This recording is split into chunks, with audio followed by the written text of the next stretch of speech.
YouTubers, good evening, good morning, good night, wherever you're receiving this transmission. It is I, Mike Martins, the king of housing talk. Welcome to another special, very special edition of Trends in the Housing Market. It is me, Mike Martins. Today is February 14th, 15th, wherever you're watching this, if you're watching early morning somewhere else. And happy Valentine's Day of this Valentine's Day edition. Happy Valentine's Day to everybody. Today we have open lines, area code 250-800-1489 if you want to call into the show. Once again, broadcasting out of Merritt, British Columbia. Bringing you trends in the housing market. It is I, Mike Martins. And I'd like to kick off the show to thank everyone for all their contributions, whether you're watching the videos, or you're liking the videos, or you are commenting on the videos in the comments section. I want to thank people for that. Comments is good. I like the constructive criticism. It's very nice. And before we kick off the show today, I'm going to limit everyone to 5 minutes if they call in, because we have a lot of stories we want to tackle today with the housing crisis around the world. It is 250-800-1489. And before we kick off the show, I'd like to do a quick plug here for February 18th, the Rally for Affordable Housing Action, hosted by Affordability Action Hub. Don't forget to join them. If you are in the Lower Mainland area in the Vancouver region, it is Sunday at 2 p.m. to 5 p.m. It is 4 days from now, of course. And at Poole Plaza at 1085 Canada Place, Vancouver, British Columbia. So if you could make it there, see if you could make it there. Lots of comments here. It looks like, so last time we talked about it, there was a lot less people going. It was around 100 people going. Now it's 302 going. And there's 1,700 people interested in joining the event. So it looks like the event is picking up some ground. And I have people now logging in, so that's good. Chat's open too if you guys want to leave anything in the chat section. We got full-time chat going on. And let me just scroll so I can see that. Okay, perfect. Got that open for you guys. So not only that, it's housing. It is the biggest topic. And there's barely anybody covering it. The main lamestream media doesn't want to cover it. I don't know why it's such a big deal. Everyone's getting bought out. My kids are bought out. Everybody's kids are bought out. Your kids are bought out. My kids are bought out. The more we get not talking, the miserable we'll be, because what's going to happen is we're going to get completely bought out, and that is what things are headed. And before we kick off today's show, I want to talk about what's happening in the markets, and interest rates will be going up. I want to give you guys a heads up. And liquid markets, the liquidity in the market is looking like it's going somewhat down. Equity in the markets look like it's going plateau down. Everything, you know, when interest rates do go up, less people will qualify to borrow, hence stagnating the housing market, and housing prices might not continue to go up. If anything, they'll go down. And that's what a lot of people are hoping for. People watching this show, waiting on the sidelines. Whew, that was a mouthful. Let me take a sip of this nice cold lemon water here. Oh my God. That tastes so good. Oh, my man. Best friend checking in from Conroe, Texas. Walking Journey. Walking Journey's here tonight. He's always there in the comments section, just in case you need to ask him any questions. He will be there. So don't forget about the Rally for Affordable Housing Action. Let's move on. Guys, don't forget to check out my channel. I just surpassed 3,000 subscribers. Yes, thank you, people. But I'm not reaching my 4,000 hours views per month. I'm at 3,999.89. So I'm like 2 milliseconds short of reaching 4,000 hours. If I do not reach the 4,000 hours, I will not be able to. I think they're going to remove people from streaming live. And why is it a problem for me? It's because I like to stream live. I like to have my open lines. I like for people to call in. I like people to voice their opinions. Man, I like when people come in and crank call me too. It's so good. But anyways, unfortunately, that's, you know, they might cut that. Then the streaming might have to stop, because I'm at 3,999.89 hours viewed. And the bizarre part of it all, people, and this is the bizarre part, here we go.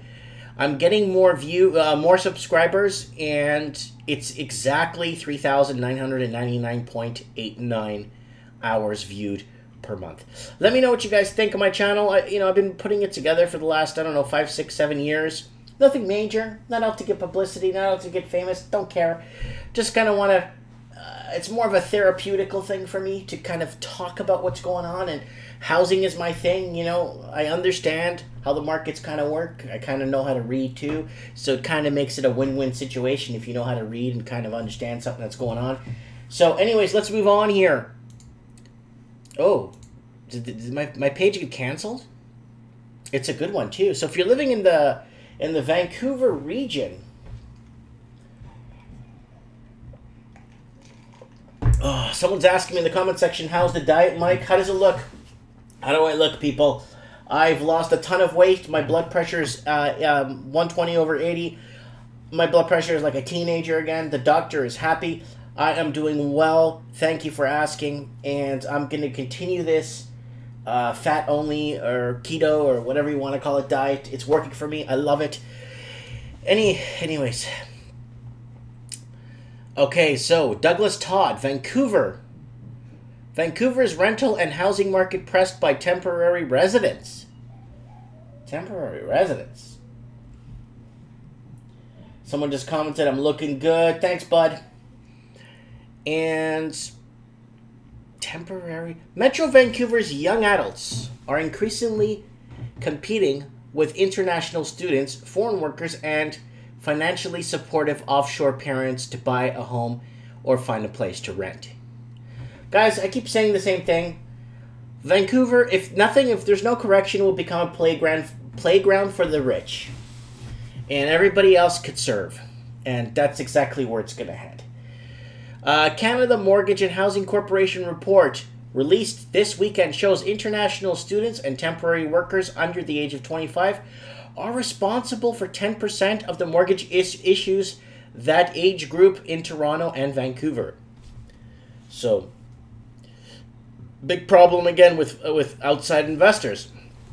Andrew Scott, a senior market analyst of CMHC, said in his report that foreign students and offshore workers in Canada account for more than the share of urban housing markets. Many young arrivals are buying high-priced condominiums and houses according to the data provided by Canada's 5 largest banks, which Scott said signifies many be receiving parental support to purchase homes.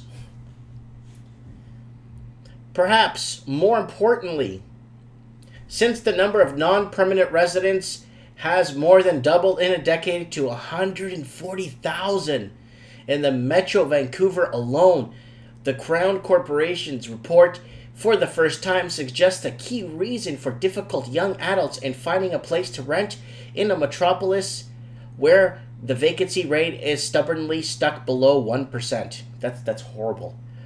The CMHC reports insight on Canada's changing urban rental markets are arguably even more significant than its findings on home ownership. The report revealed that the cities where non-permanent residents have increased more dramatically, in some cases quadrupling in numbers. In 2 decades, the experiencing of some lowest rental vacancy rates in the country. That's my son Antonio here visiting us. He's always here to visit. Can I that again? Yeah. That's my boy Antonio. He's growing up big.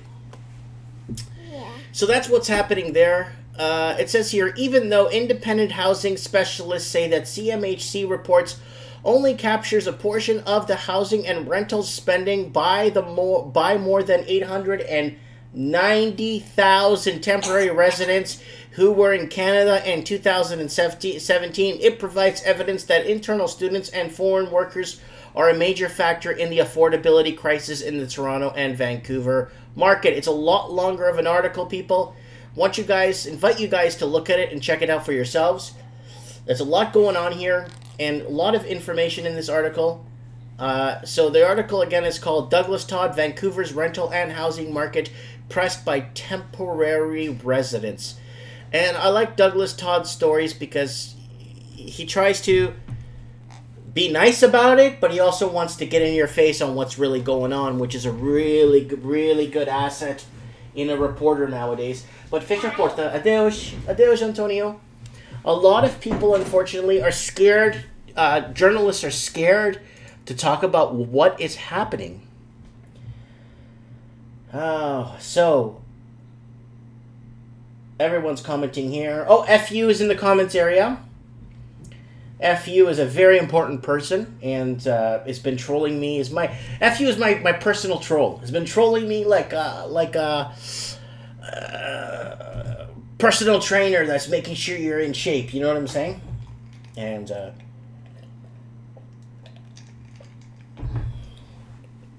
excuse me. Let's move on. Canadian home prices rise as Toronto sees first gain in 6 months. So I'm getting a lot of people on the ground. If someone is from Toronto, the Golden Horseshoe, if anyone's there, could call in and let me know. I got the phone lines open. If they could let me know. This is telling me that prices are going up in the Toronto area. And I just want to know what's going on there. If you guys could call in and let me know what the situation is on the ground. I'd like to get some sort of an insight. Because this is what this article is saying, okay?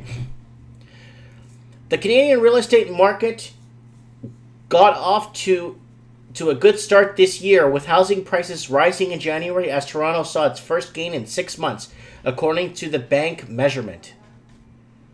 The Trinidad National Bank Composite House Price Index rose 0.3% last month from December and gained 8.7% in January from a year ago. That's up 0.2% monthly gain in December, but down from 9.1% early rise this month. And the index measure changes in resales of single-family homes, and each month's reading is a rolling 3-month average to a smooth-out monthly fluctuation in price. While the national gauge rose for a second time since the monthly decline in November, only 4 of the 11 major cities measured on the index saw price increases last month. Toronto was one of them, rising 0.2% from December, marking its first gain since the middle of last year. So it's saying that housing prices in Toronto are going up. So I don't understand. I mean, so they're finding a gain. It's up 0.2%, which is sweet F all, if you ask me. I think it's prices starting to go down in Toronto. And people, so Mommy is commenting saying that's a lie. So do you want to call in, Mommy, if you want to call in and maybe give us a little bit of an insight at 250-800-1489. If you have a good phone and you want to talk slow and nice and loud so everyone could hear, I'd like to know what's happening on the ground there in the Golden Horseshoe area, because I'm getting one thing here and then I'm being told another thing, and it's better that someone tells me what's going on, because it's better that somebody tells me what's going on. And so it says that the National Bank Index reading of 8.4% gain in Toronto from a year ago is still below the national average. Mind you, the national average is very obscure and very... Can I even trust this national average? Is it even real? You know what I'm saying? Vancouver leads gains. So, again, Vancouver making headlines for gains again. Meanwhile, Vancouver, Victoria, Montreal were the other 3 cities on the index that also saw prices rise. House prices in Vancouver rose 1.2%, making it the main contributor to the index. And just like I said the prior month, Vancouver drove the composite index in January. Yes, it did. We reviewed this last month, saying it's bringing up the composite across the board, making it look like everybody's making a gain. And that's not the case.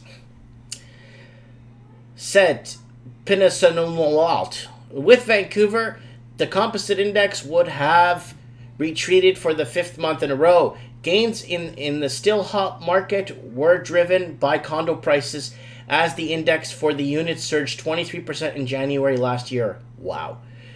The fact is Vancouver's home real estate market remained tight even after introducing of a tax acquisitions by foreigners, he said. The Vancouver index for other types of homes rose 13.5%. The figures of the National Bank came a day ahead of the monthly housing data from the Canadian Real Estate Association. Let me just close the door here, peeps. It's getting kind of cool in here. Mind you, I'm right by the entrance. So I feel kind of a cold draft. Antonio likes to come in and make sure I'm okay. Oh.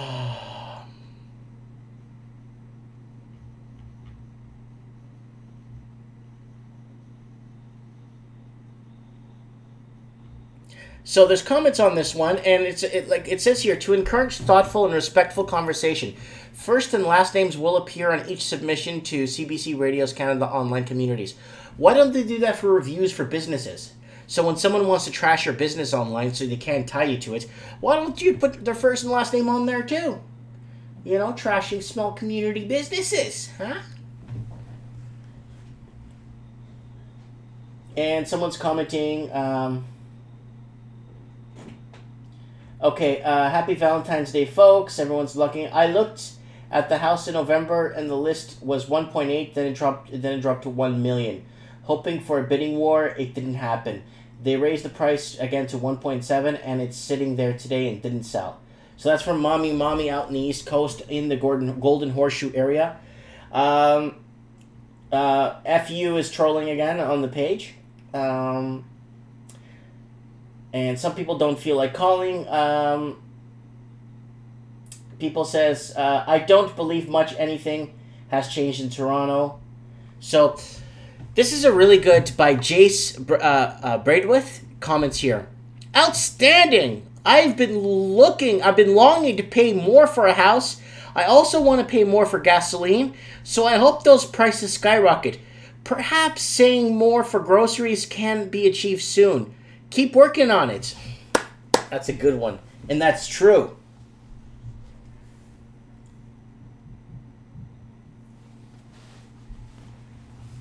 Let's keep going here. Yep. Okay, so there's this town. Kind of reminds me of Gleefolk, Ireland, 3 hours outside of Belfast. And it's called Peterborough. It's, I guess, 40 minutes, an hour, maybe, from Toronto? Yeah. Peterborough. Anyways. They're experiencing a massive housing market that's worse than Toronto!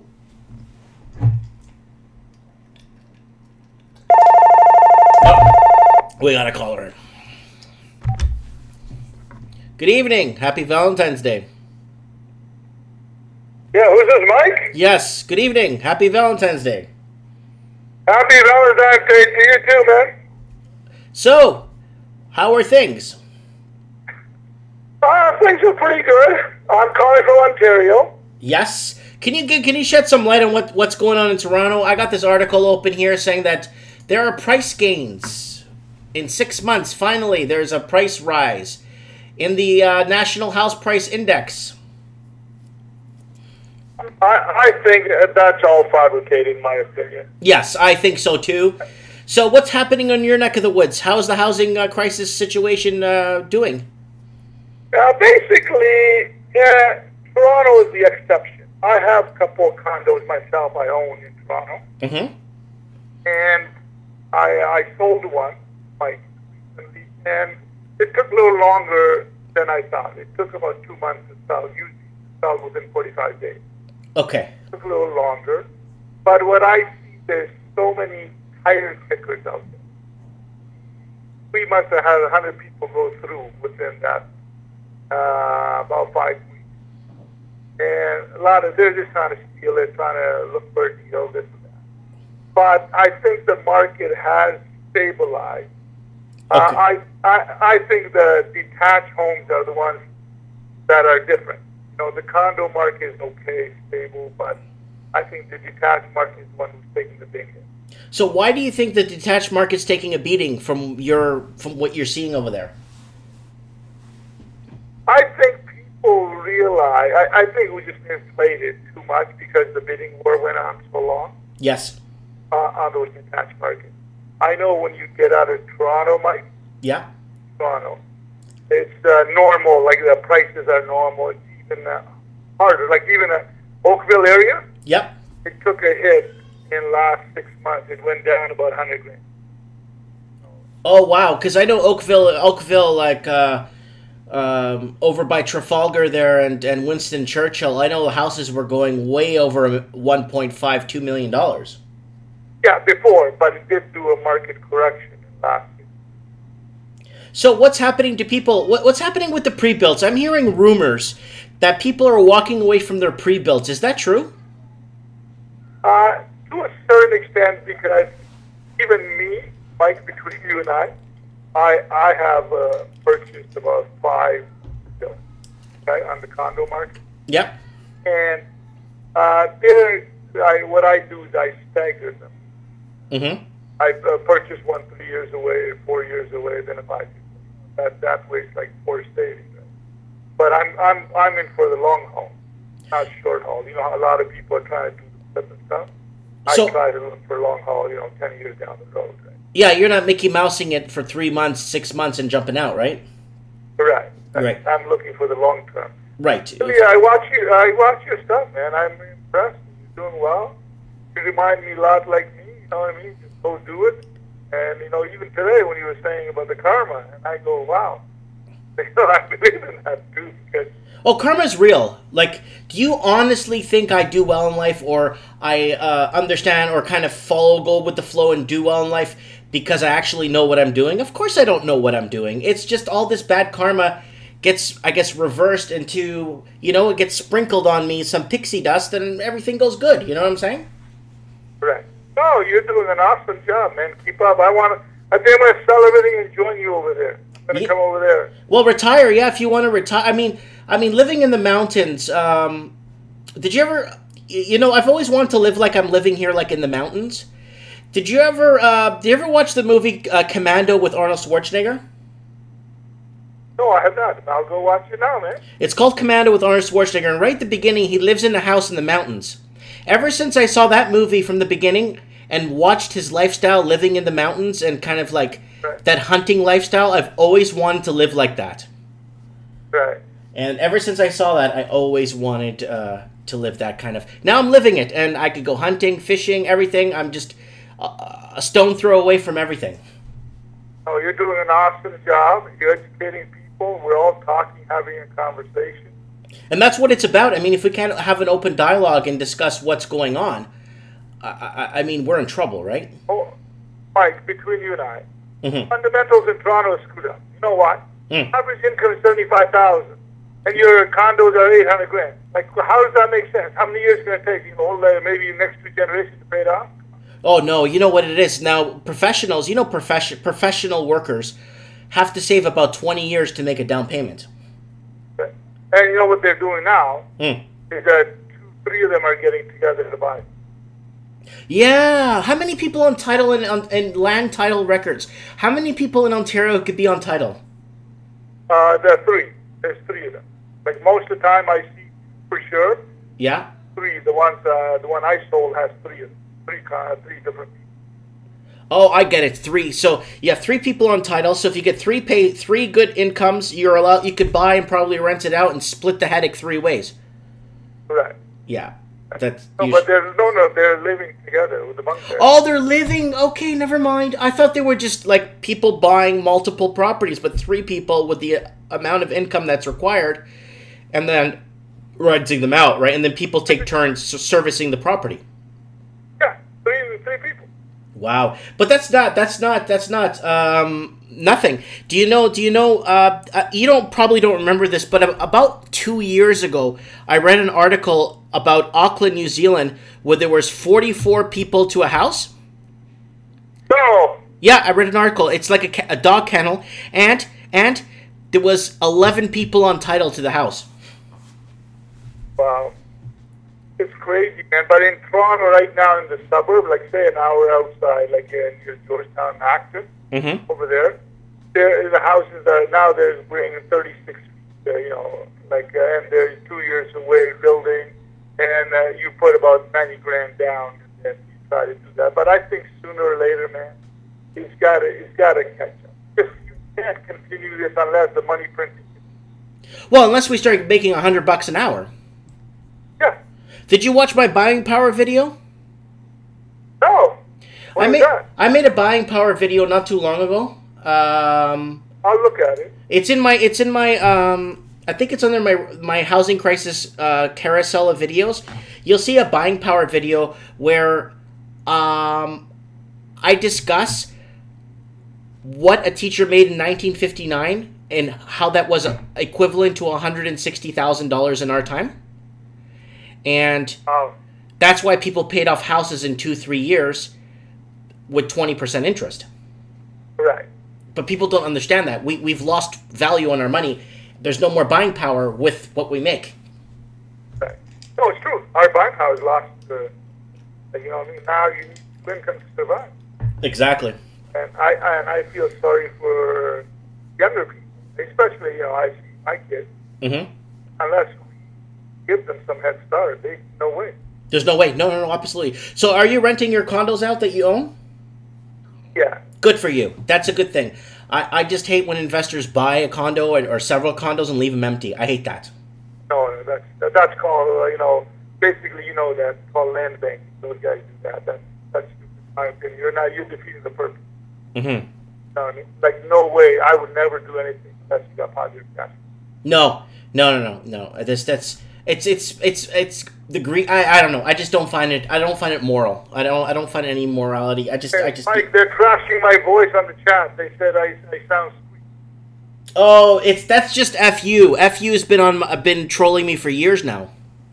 Yeah, this FU guy keeps crashing me. He goes, "Oh, you got a weird voice." I go, "What do you mean, man? I'm not lying. I'll try." Yeah, you know how it is. You know how people are sometimes. They just, especially trolls. They just want to get out there and get seen. That's all. Which I don't understand, because I know they're trashing your business, right? They're putting negative comment on you. I don't get that. I don't know what's wrong with you. Yeah, that's another story, but I don't know why. I don't know why. I just... Because if they want to have a conversation with me, bring all 10 of them on, man. I'll have a conversation. I'll teach them a lesson. Yeah, just have a talk, and then, what do you got? If you have an intelligent conversation, I'll have with all of them. But if you keep saying F you, what kind of conversation? It's like going in circles and you're going nowhere. That's how they start the conversation? Yeah, that's the type of conversation. Yeah, I know. Yeah. Anyways. Well, I want to thank you for calling in, brother. It means a lot to me. Thanks for watching my show. And share my stuff. Get it out there. And thanks for giving us the insight, okay, bud? Okay, thank you. Good night. Good night. Bye. Anyways, another caller out for Out East. Owns several condos, but he's renting them out, which is important. So, anyways, there's a lot of fighting going on in the chat section, which is it happens in chat sections, but... So, Canadian home prices rise. We're moving on from that. I read that one. If you haven't seen it, well, too bad. Peterborough housing crisis called worse than Toronto. What is happening in Peterborough? Peterborough's affordable housing crisis is worse than Toronto's based on those in need, according to the local housing advocate. One person basis relative to need is the way to even in that in Toronto, said Mayton. Among nearly 40 people who discussed affordable housing on the Mount on Friday. So they're talking about people, retirees, people who've worked pretty much their entire lives, and people who have paid into the system their entire lives, who are having a hard time getting placed. And I'm really sad to hear that, because I will be in that position one day. Hopefully my kids, will take care of me when I get to that age. I really hope so. So Harry is saying, last Friday, radio reports here in Toronto suggested price is down 4%. So on AM 640, Tina Turjani. Harry, if you want to call in, you're more than welcome to call in at 250-800-1489. So if you got nothing going on, Harry, and I don't know where Joe the plumber is. I don't see him there. If you guys want to call in and give in some insight on what's going on. Anyways, I want to wish everybody a happy Valentine's Day because I want to bring it up a few times. Love your neighbor. It's so much easier to love someone than to hate someone. Love everybody. Love your enemies. Love them all. I love you because it's so much work to hate. I've forgiven everyone that screwed me over or was trying to screw me over or people that are planning to screw you over. I already forgive you. It's okay. Love. And Jasmine is commenting here in the comment section. Commenting in the comment section. So it says, Mommy, so I notice your number doesn't show up.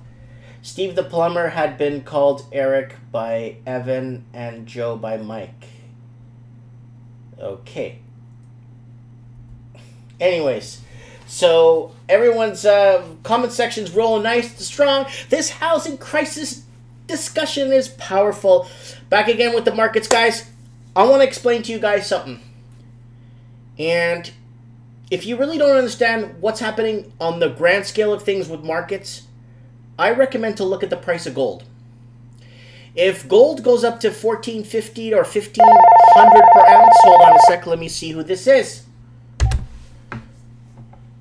Good evening, you're live. Hey, Mike. Hey, Jazzy, what's up? I heard you saying that, or someone was saying that the prices are down outside of Toronto. Yes. I think that's a big misconception. I just wanted to say, like, in the area I live in, yeah, say, years ago, mm-hmm. I'm just going to say, okay, if a price was, of a house was about $300,000, okay, the house now is going for maybe between $550 and $600. Okay. And in these areas, like north or west of Toronto, say 2 hours, 2.5 hours out, mm-hmm. no jobs.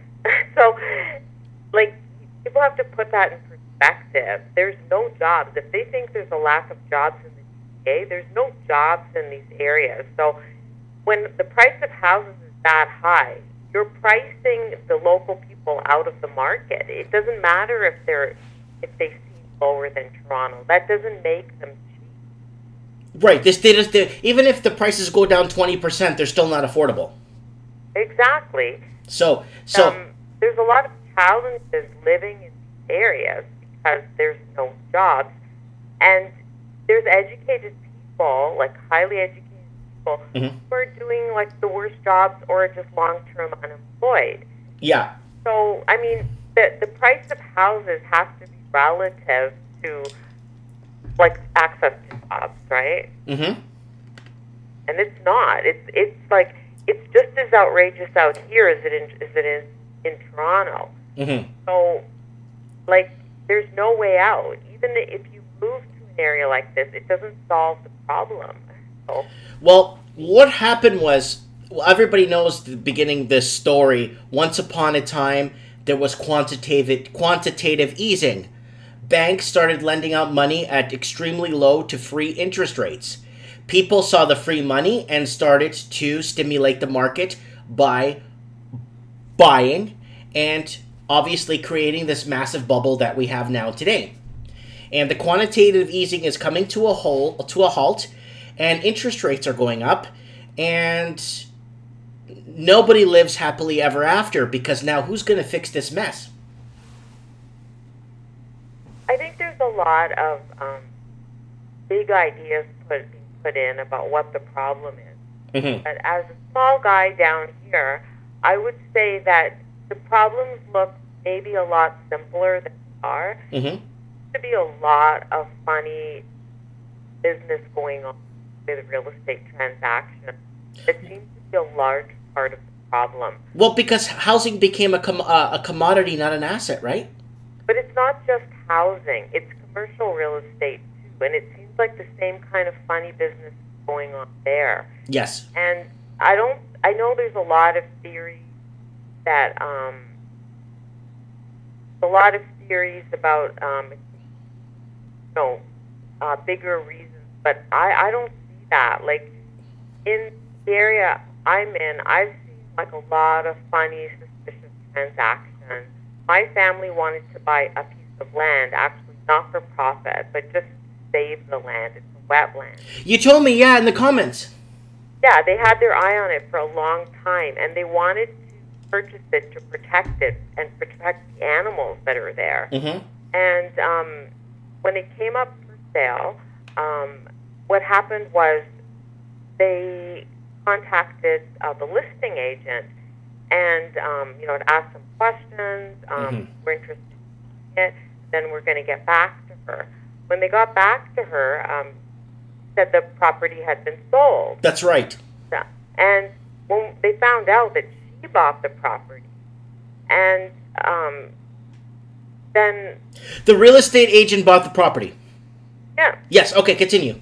Like, in your mind, you do wonder about the ethics of that, because you're selling property, people are calling to get information about it, and then you're also a competitor for the property. So, it raises all kinds of ethical questions. Right. And right after that, she seems to get a lot of money and built 2 houses, bought 2 lots in the general area, built 2 houses, and sold them for a huge profit. Yeah. The question is, like, this was right after that sale, right? Mm-hmm. So, some people speculate, like, did the money come from that sale? Because generally a buyer of a property is not making money off of a purchase, right? You don't make money. That's correct. Making money after they purchase something. And some people suggest that what's happening is whoever the financial institution is or whatever it is, they're somehow giving them money in that transaction. So I think, people, like, if that's going on, for whatever reason they're using the money for, whether it's to renovate the property, whether it's to get the money and then open a business, whether it's to get the money and then buy another house and rent it out, whatever it's for, that money that they're getting is inflating the price of commercial and residential real estate. That's correct. It wouldn't take very long for a market to become inflated, because every time you sell a property for 2 or 3 times its value, it's not just that property. Now raise the bar on all the other properties that sell in that area, because real estate agents use that to say, okay, so this property is worth such and such, because they can say, last week the property just sold for such and such an amount of money, so now all properties in this area are worth that. Mm-hmm. And that's what seems to be going on. That's comparables. The term is called comparables. When the real estate agent sends out an appraiser to do comparables of listings in the area that sold within 90 days. Yeah, exactly. So, I have seen this type of thing seems to be going on again and again, and not just with residential, with land, with commercial real estate. And it puts the possibility of local people purchasing a local business or purchasing land that maybe needs to be protected. It puts that out of their reach. We're losing control of our community this way, because local people are completely cut out of the equation. Yes, they're completely... But one thing you forgot to mention in that whole little section was farming. Farming, land being bought up for farming is down almost like 30% right now. I can't speak to that, but I know that a lot of farmland across Canada is not owned by Canadians, right? Mm-hmm. It's been bought for speculative purposes, and so I don't know if it's what the price of farmland is right now. Well, people aren't buying land for farms anymore. If people are buying land now, it's to build these homes and stuff. They want to build more homes and condos to feed the market. No one's looking at farming you know what I'm saying? A lot of farmland in northern and western Ontario is being bought up to build more housing. I don't know. When we look at the price of farms in our area, Mm-hmm. they're way up, way up. It's not even something that's Right. possible. The average person can't buy it, but the investor comes in and buys it and puts a bunch of houses and profits off it. Oh yeah, there's speculators everywhere, for sure. And that's the problem with farming. We're not producing enough farms. I don't know if you remember a few weeks ago, I read an article about this beautiful farmland that sold 100 times above its asking price so they could build condos on it. Very sad and very scary. It's scary because the part of BC where the temperature is perfect all year to grow, let's say, strawberries or or something for an industry is gone. Those jobs are gone. The land sold for 100 times its value. 100. The article, you could look it up. Farm sells 100 times over its asking price. And to build more houses and to fuel this greed. And with less farms, more food needs to be imported, and we're going to be eating more crap with chemicals on it. Yeah, I mean, the farmland should definitely be so much farmland that has housing development sitting on it. Yep. But people have such little input in how land is developed in the So in your area, you told me where you're at. So you're like north of Highway 7, right? well north. Yeah, well north. Well north of Highway 7. Okay, so I know what area you're in there. So you're telling me you travel around the province quite a bit in the lower mainland, lower in the Horseshoe area, and you're saying this last time you called, you said there's massive infrastructure everywhere. Yes. And are more and more urban areas or like grass area, you know what I'm saying, park, are they using up park areas now? Are they getting rid of parks and provincial parks to do this? Or is it just whatever land they could get? Yeah, I wouldn't say the parks. I wouldn't be able to see that. Okay. So it's not that bad because they're doing that in London. That's why I'm asking you that. Yeah, no, I wouldn't be able to say that, but I would just say it's a massive amount. It appears to be a massive amount of development in a relatively short span of time, and it is a phenomenon. Mm-hmm. And it's not one that really gets discussed. Okay, so let me ask you one question before I let you go. Where do you see things in the next 5 years? Your honest opinion. Well, they keep saying that the price of houses is going down in Toronto and Vancouver, but it doesn't. I mean, it's got to go down a lot to really help average working class Canadians. And okay. I don't see that. Like, I mean, I don't see it happening. I hope it happens, but there doesn't seem to be any sign of that. Well, that's what I'd say. I keep my fingers crossed, but it's going to take something big, I think, to change things.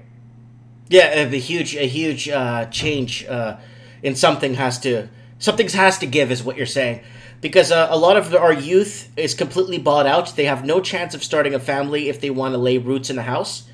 It's really hard. You know, back when I was, in my teenage years, a lot of couples that got married young would buy a house and fix it up together and have that kind of, enjoy life type of thing. That's not even happening anymore because they can't even get through the front door. Well, you got to be able to plan these things, and it starts with having a decent job and a future, right? Mm-hmm. If people can't plan those things, they can't hit those milestones, then everything goes off course. Yeah. I think that the real estate industry really needs to do inspection. I think the government really needs to look at the real estate industry and really be honest about what's going wrong, because it's not all going right. The public, they have no access. Mm-hmm. I don't think they have a really accessible system where people can voice concerns or make complaints in an acceptable way. I think it's a system, in my opinion, that is broken and needs to be fixed. I think that it is a big contributor to the inflated market. Did you watch my story Did you watch the story I read a couple of weeks back what New Zealand's doing? Not really, no. New Zealand has banned any foreign ownership from buying in New Zealand.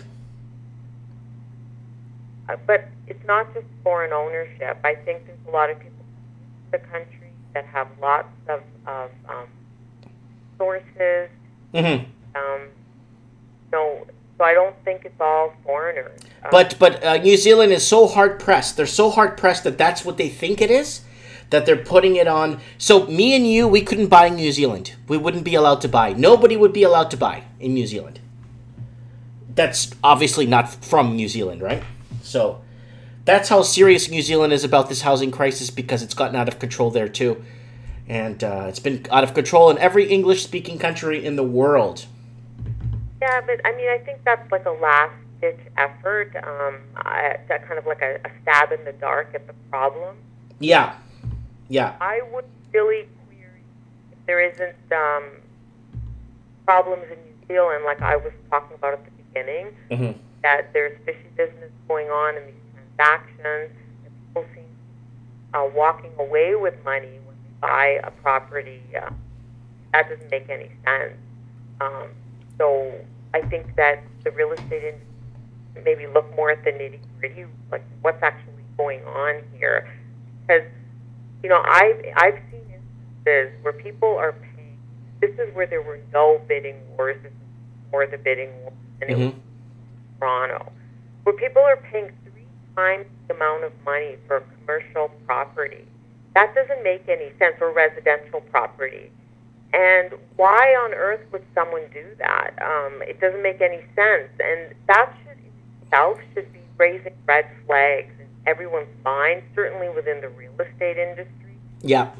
Why on earth would someone, if saw this property sell for this price, well, we've got to do some kind of like investigation into this? Because why would somebody pay that much? Sure, it's legal. You can pay more if you want to, but you know it doesn't make any sense, right? Yes. And I think the average person has to start being a little more critical too, and you know, paying attention to what's happening in your neighborhood on some level. Like, why did the price of businesses skyrocket?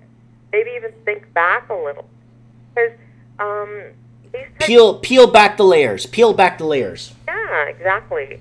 Because it doesn't make any sense, and if it is what it seems to be, then that alone could be the cause of this inflation. Not just here; it could be going on in other countries as well, because some of the people who are doing it, you know, they maybe have similar motivation. So. Yeah, it's a global thing. It's happening everywhere. And it's something that needs to be corrected. Anyways, I want to thank you for calling. I really, really appreciate you calling in. It means a lot to me. And your feedback means a lot to us. Okay, keep up the good work. Thank you. Have a good night. Good morning there in Ontario. So have a good night, okay? Anyways, that's our caller from Ontario. Another one from north of Highway 7 there. Kind of cruises through Ontario and sees what's going on in different other cities, and a lot of people are getting a lot of negative. Oh, it's this soccer video. There's so many people trashing me on that soccer video. Anyways, let's move on. Yes, really good caller from Ontario there. Wants to know, you know, if you peel back the layers and find out what really is going on. Why is everyone bought out of the market? Why are our kids bought out of the market? Why are our futures all bought out? And everyone is commenting here. Mortgage fraud, rampant, gifting people their down payments, inflates prices everywhere. And someone saying that there's Chinese people are bidding up real estate in SoCal. That's in SoCal, California. There's actually an article on that from 2 days ago that's talking about that. Oh, God, there's so much. And so I got Margaret O'Brien there in New Zealand saying every scam possible is happening in New Zealand. particularly money laundering of drug money. So if Margaret O'Brien's listening there, please try and call in from New Zealand and let us know what's happening there. I know you're from outside of Auckland, New Zealand. Maybe give us a little bit of feedback, what's going on. And I want to give a quick shout out to Patrick O'Reilly, who's watching us in Dublin, Ireland, who states that he loves my show, loves what I'm talking about, loves my personality and my spin on things. So I just want to say a big thank you to Patrick O'Reilly from Dublin, Ireland for sending me that message. So let's move on here. Housing battle brews in booming Seattle as rents, home prices skyrocket in Seattle. So what happened was when the foreign buyers tax went into Vancouver, everybody went south to Seattle and east to Toronto. I predicted that, and yes, I said that. And the tsunami. And Seattle's booming tech industry was brought a massive influx of new residents with big wallets to the city. New residents with big wallets. But an ensuing housing crunch has led to skyrocketing rents and home prices that have strained the middle and working class families and deepening the city's crisis of homelessness. To keep construction humming and people of all incomes stay, city officials have come up with that's dubbed the grand bargain. Let developers build taller and denser in core areas across the city and require them to either include units that working class people can afford or pay for projects to be built elsewhere. So hold on a second. They did this in Vancouver. They said, okay, well, let you build these condos here on this section of downtown, very precious land we have left, but you need to have condos for working class people. They did it. The one bedrooms were $700,000. Woo! I'm not laughing at. I'm just laughing at how. Yeah, sure. You know, maybe put a cap of 300,000 on there to help some of the. You know.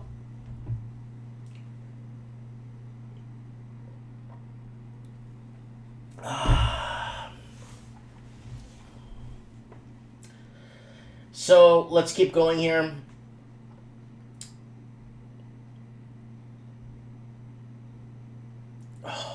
There's lots of people in the comment section. Comment sections are rolling really well. I want to thank, let me see here. I got a shout out from Maria Laura, who's watching this in Richmond Hill, Ontario. And another shout out going to Mark Henderson. And where's he from? Vancouver, British Columbia. Well, thank you for feedback here.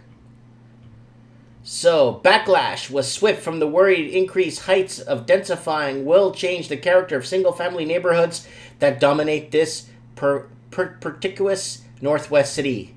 So, guys, we know what's happening in Seattle. It's been happening since about 2 years now.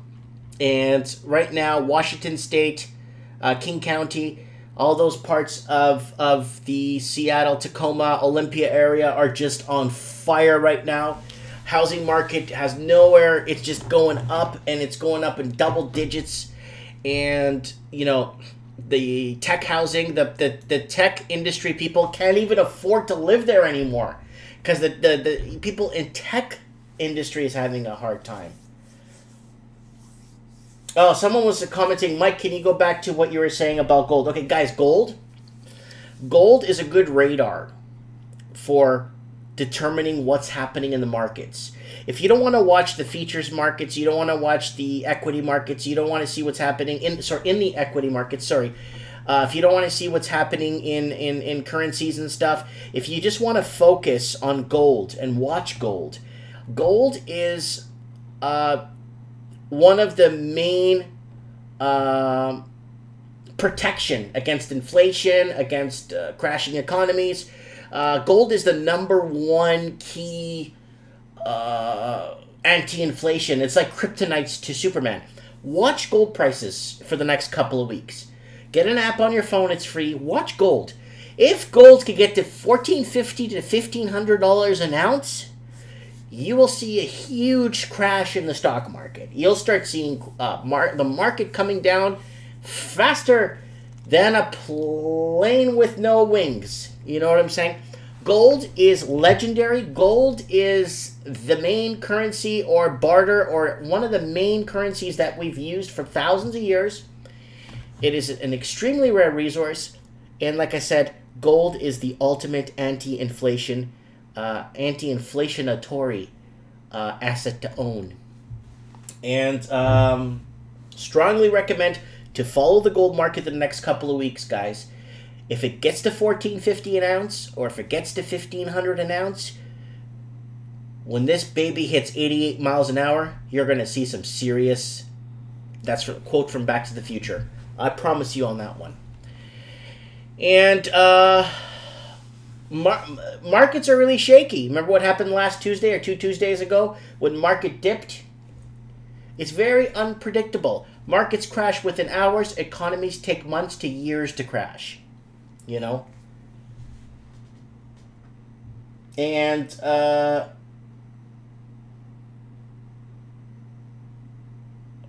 so lots of really rude comments in the comment section.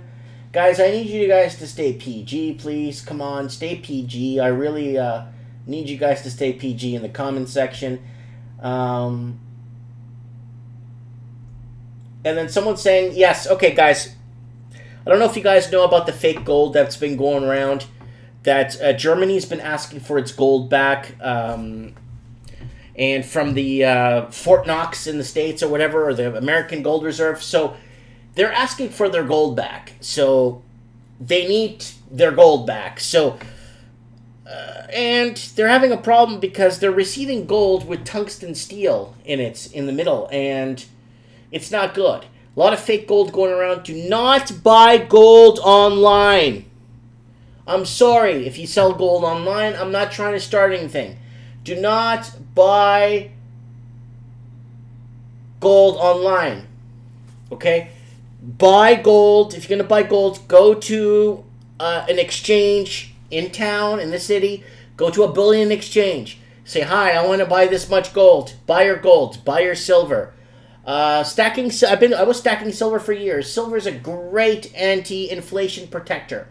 You know, silver is inexpensive. You could buy a couple of silver ounce bars, put them in your sock drawer if there's ever an emergency or money goes worthless. At least your silver will keep a value. Mind you, it'll go up a lot because if there's a huge hyperinflation or if there's a huge movement in the economy or something happens, you're going to see gold and silver skyrocket, precious metals, you know. So tax law change puts Fannie Mae and $3.7 billion in the hole, although its pre-tax income rose 2017 and it will eventually benefit from tax reform. The mortgage company will need to request taxpayer funds. That's why I brought up this article. The company will request taxpayer funds from the Treasury for the first time since 2012. Party's hitting the fan, and guess what? Taxpayers need to come to bat again. Again. Moving on. Portland, south of Seattle, 3-hour drive south of Seattle. Hit the city of Portland, inside Oregon.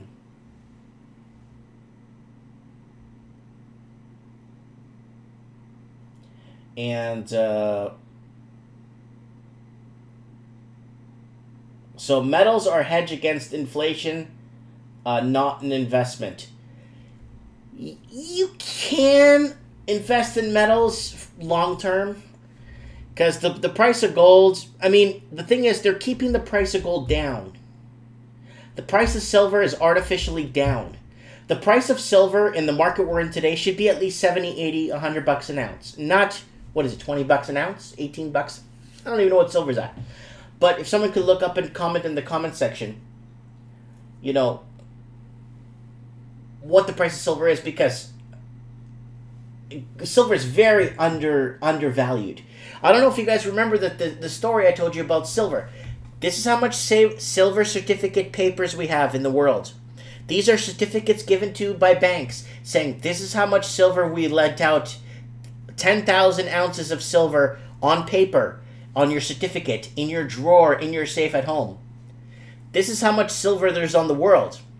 So we have 10,000 ounces of silver that we've lent out or we have on paper, but we only have 5,000 physical silver rummaging around the world.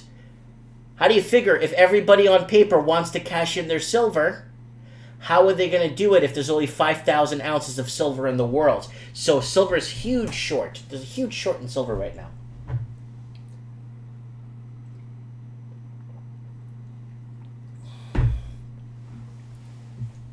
Yeah, it's so sad to lose Portland, our last northwestern jewel.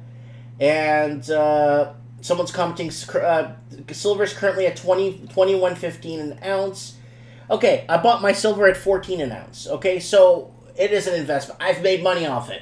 Anyways, a fight over the height of Portland's skyline is raging. Who wins may determine whether the city's housing crisis ever ends. Portland, Oregon, the whole west coast, all the way from Vancouver, Canada. No, screw that. Anchorage, Alaska, around the Panhandle through Vancouver, all the way down to Baja, California. The price of housing is out of control.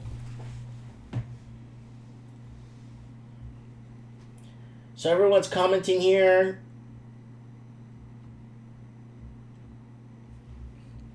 Stanley Pitkin, a transplanting New Yorker who lives on the 4th floor in a Cosmopolitan on the Park. The tallest condo building in the Pearl District is on the front lines. He and his wife Suzanne have panoramic view, dogs coverting the Fields Park, sailboats rolling down the Wilmette River, graceful arches of the Fairmont Bridge, but soon, if developers and city planners have their way, a 17-story glass and concrete tower would partly block the Perkins view of the bridge. Look at that. Portland, Oregon. It's unrecognizable. I've been there a few times to watch some basketball games and stuff. And I just, yeah. The city is so desperate for housing that it's sacrificing the integrity of our city. Penkin says, with the distinctive honk of the Bronx native, it's just a build to the maximum at any cost. For then a month, Penkin has carried the banner of emerging rebellion in Portland's as president of Pearl District Neighborhood Association. His allies, fellow residents of the 28-story Cosmopolitan who paid up to $5.4 million, in some cases more than 1,000 square foot, for their condos in a building that opened 2 years ago. Penkin, who bought his condo in 2016 for a modest $866,000, serves as the condo board chairman. So what's happening to Portland, Oregon? Look at this. They're dissecting this beautiful town, the city, and developers want to be allowed to build 250 feet higher.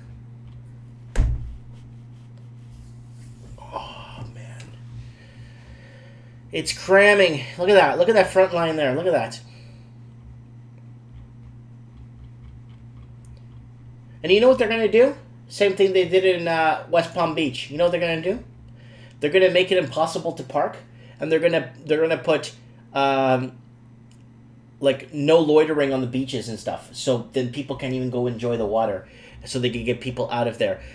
It's disgusting what's happening. Let's move on. Declaration of war. Liberals divided as California mulls housing push. Again, California's been in a housing war for... California's facing a mass exodus. Everybody's leaving California.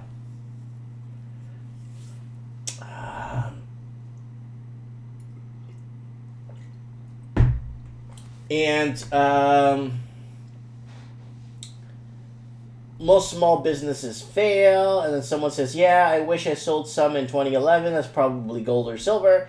And in the comment section, the best investment is fertile land and a water well. With a water well, I totally agree with that. You could talk to Walking Journey. Walking Journey is the guy to speak to, who moved from California to Conroe, Texas, and bought himself, I don't know, like 16 acres of land and a house for 60 grand. And he's living like a king because he's not in debt. So they're pushing walking and cycling, but I haven't seen them build a single walkable community yet. So Harry, I think you are down in Portland, Oregon. Is that correct, buddy? Or in the Oregon area? And yeah, Walking Journey's here. He's making an appearance there in the comments section. Yeah, very important. Check out his channel. I love his channel. I watch him live almost every 2 days. When he's on live every couple of days. And he gives really good, what do you call it? Dating advice. You want dating advice? You go speak to Anthony from the Walking Journey. He'll give you some good advice. So, someone's commenting here. Remember hyperinflation in Germany? It's coming to Canada. Get ready to have your wealth robbed from underneath you through currency devaluation. Yes, Germany went through a massive hyperinflation after World War I, and then after World War II, the country was in just a massive array of debt.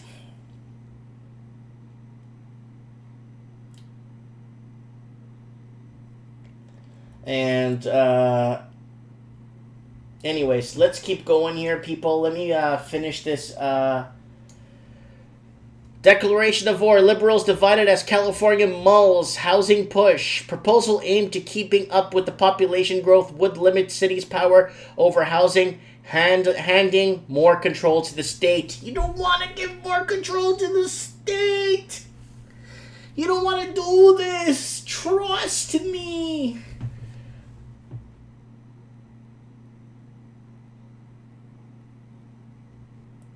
At work, they sent out a survey asking what it would take to get you out to walk or cycle to work.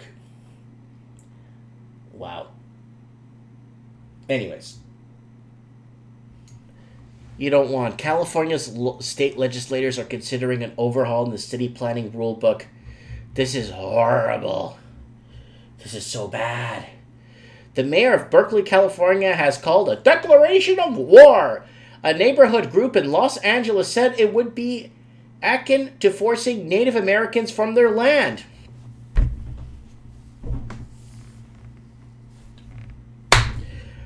Eesh.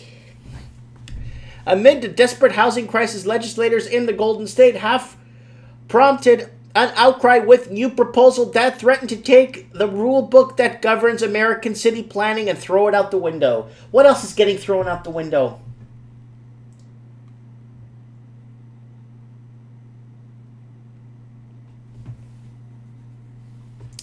We're having housing deficit in millions. It grows every year, said the state Senator Scott Wiener. It's actually Wiener. Author of Bill Center of the Flight. Bill at the Center of the Flight. To keep up with population growth, California needs to build 180,000 new homes each year. Oh, someone's calling in. Hello, good evening. Hello. Yeah. Are you there? Oh, hello, I could barely hear you.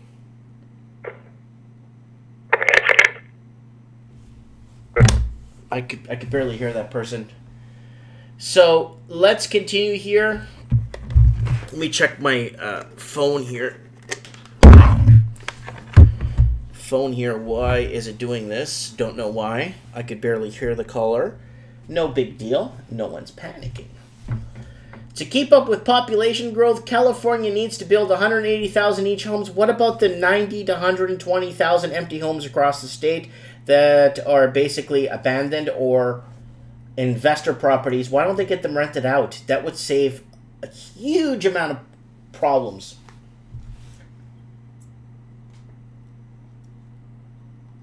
And when you hold fiat currency, it loses minimum 2% of value a year. Yeah, that's not good. Housing crisis that affects us all. I don't know, it's a story. What is this? This is a housing crisis looming. And if left unaddressed, will come home to roost in all sectors of the housing market. People are putting warnings out. What is happening in this housing market? Now, this is a good part of the article. It says here, would more housing inventory lower prices? Sure it would. Consider Seattle rents that have actually decreased due to recent pickup in supply of apartment buildings. Don't get too excited, though. Most rents are still beyond middle income earners. Back to what we were talking about earlier with the other caller, that it is very hard. So I think FU was calling me. But FU saying no, he has a sore throat, because everyone in the comment section wants FU to call into the show. Because I do have an IP tracer, so when someone calls with a voice over IP phone to my voice over IP phone, it actually traces their IP address, which is really good. And yeah. Oh, and the crank calls. Oh, I got a crank call the other day. On my answering machine said, you are being sued. Please call my legal office and this and this and that. And they left the phone number, and the phone number was bogus because I gave it to my lawyer. And you are being sued. We will send people to your house to arrest you. I'm like, oh, I would love to go to court, especially with with a fraudster. I would love to take a fraudster to court. I would love to. Please, let's go. I would love to roll around in the courtrooms for 6, 7, 8 months, roll around for 2 years. I would love to.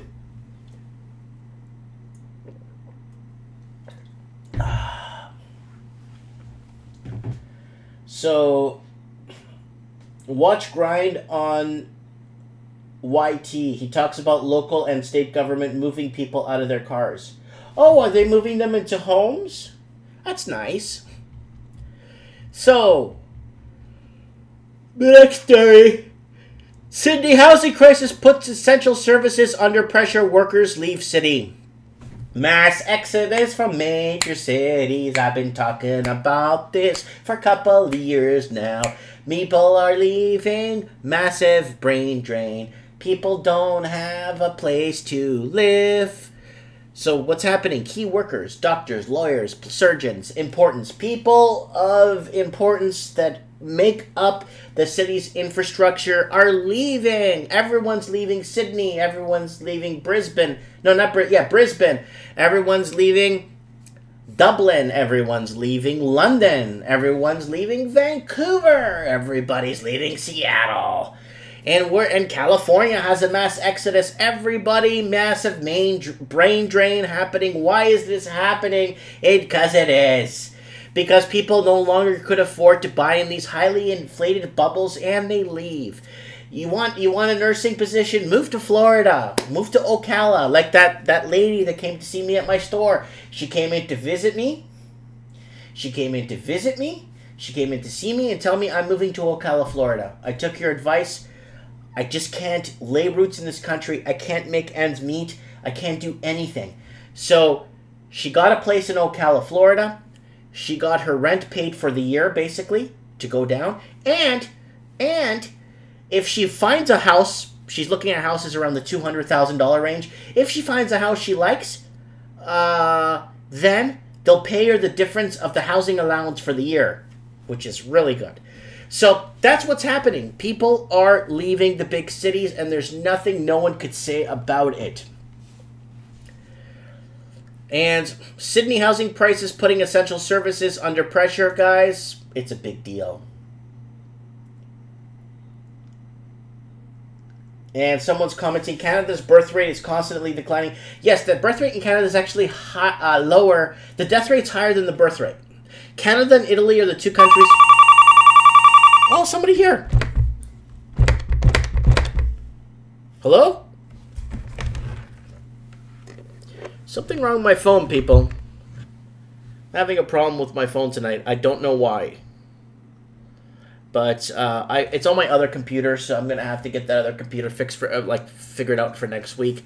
Something happens sometimes where people, I just can't hear them anymore. I don't know if it's Magic Jack trying to make me pay for something, but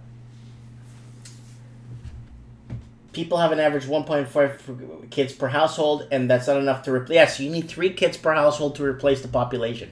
It's 3 kids. And it's not happening. Italy and Canada are the 2 countries where the death rate's higher than the birth rate. And it's not good because Canada's gonna lose what it means to be Canadian. I grew up at a time where I learned what Canada was, what Canada had to offer. I learned that because I lived in a generation growing up in the 80s and stuff. I kind of understood how good Canada is to you when you're good to it. You know what I'm saying?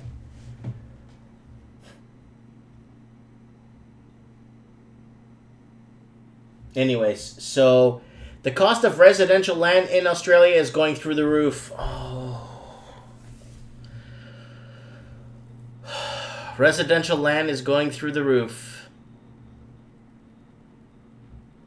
Vacant residential land prices are soaring in Australia, creating a mammoth of headache for the nation's housing affordability crisis. According to the last HIA CoreLogic residential land report, the median vacant residential lot price surged 6.5% in September quarter of last year, hitting $267,368, up 10.9% on a year earlier. The median prices in capital cities jumped by 7.8% quarter, far outpacing the growth of 2.7% regional sales.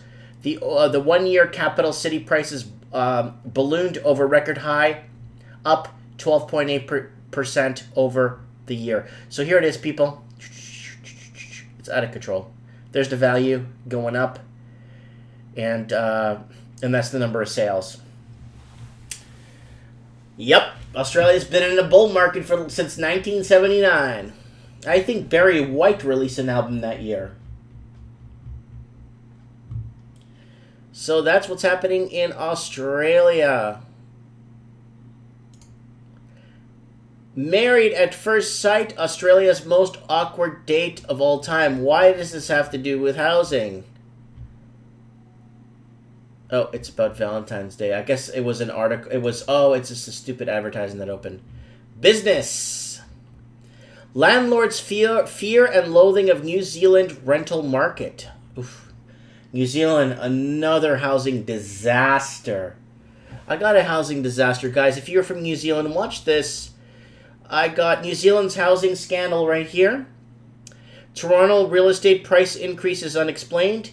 Cleaning up BC's housing problem. Australia housing disaster, February edition. Please check those out if you get some time. And I passed, thank you very much to everyone and all my subscribers. 3,000 subscribers the other day. And I still need someone to watch my show for an extra minute because I'm still at 3,999 hours watched. 3,999.89 hours watched. I need 1 more second of viewage per month so I can reach 4,000 hours per month so they don't pull my live stream off the air. So I don't lose. They're looking at removing live streams too. So 3,999 hours every single month for the last 3 months consecutively are my viewership hours. So I need someone to watch it for 1 more second. And this will give me my 4,000 hours I need to keep this channel going.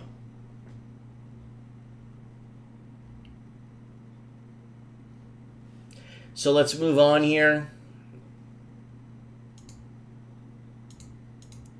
Oops. Just accidentally closed an article. Well, it's getting late. It's an hour and 20 minutes I've been on the air. And that's a lot of housing talk, guys. The comment section is going nuts. The silver exchange is a scam. Only physical silver is worth anything. That's correct.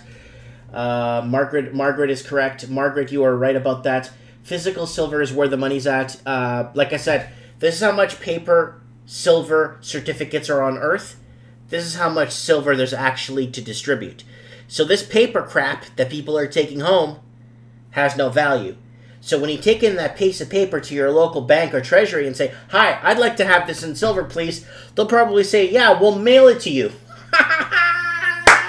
We'll mail it to you, they say. So, and a lot of people in German banks are actually Deutsche Bank, they're actually asking for their physical gold.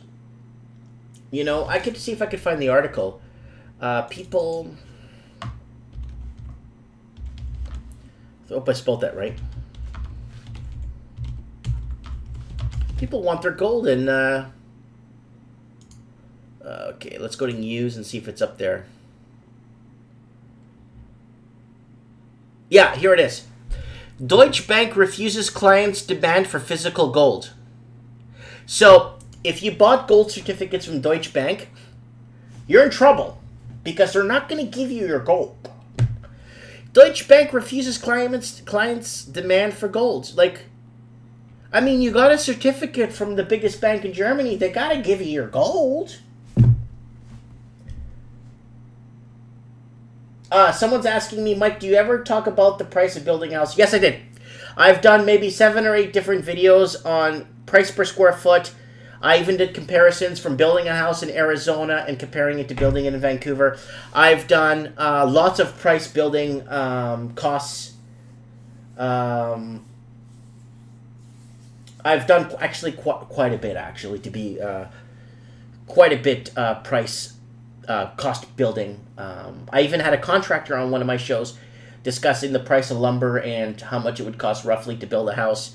A very good known well contractor. Anyways, clients of Germany's biggest bank who have invested in the exchange-traded commodity Extra Gold, Xetra Gold, are facing problems when they want to obtain physical gold, according to Germany analytics website, Gold Trader.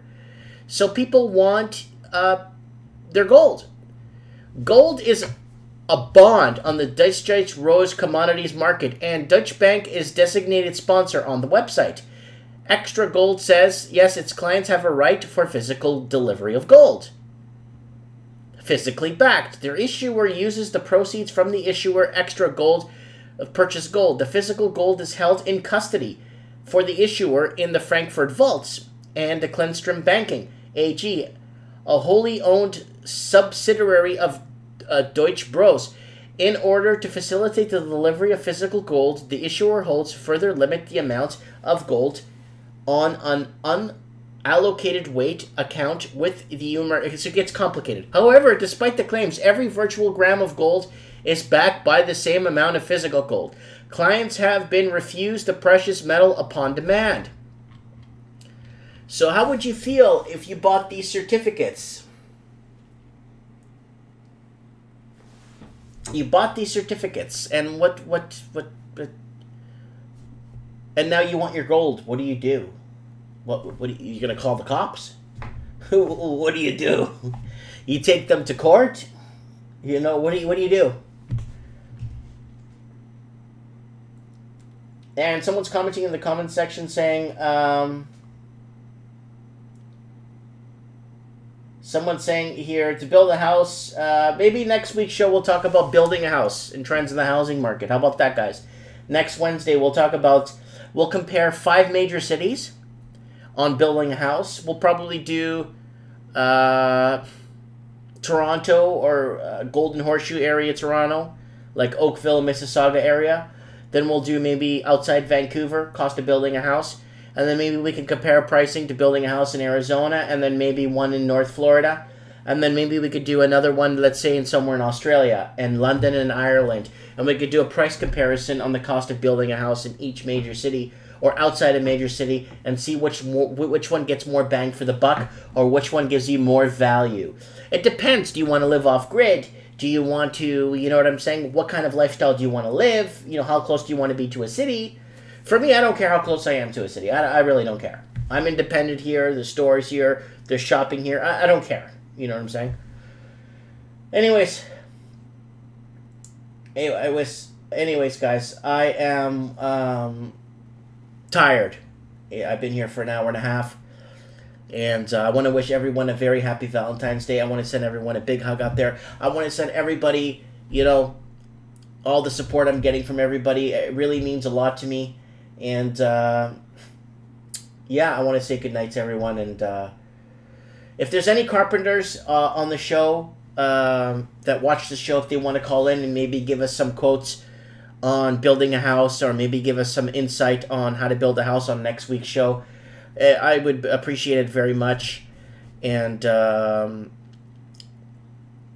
yeah, we could do that. I don't have a problem doing that. We could change the show next week to building a house, trends in the housing market. We could talk about the pros and cons of building a house. Yeah, we'll put it together. We'll figure it out.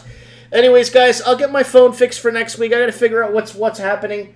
And usually if people try to crank call me from a voice IP phone to mask their number, or they're calling me through an app, it still traces the IP, but it traces it as a phone number through an IP, even though it's a blocked number. I still get access to that, and it's good. So, yeah. Anyways, everyone in the comment section, goodbye, good night, good morning. Thanks for watching. Share this and get this out there. And thank you.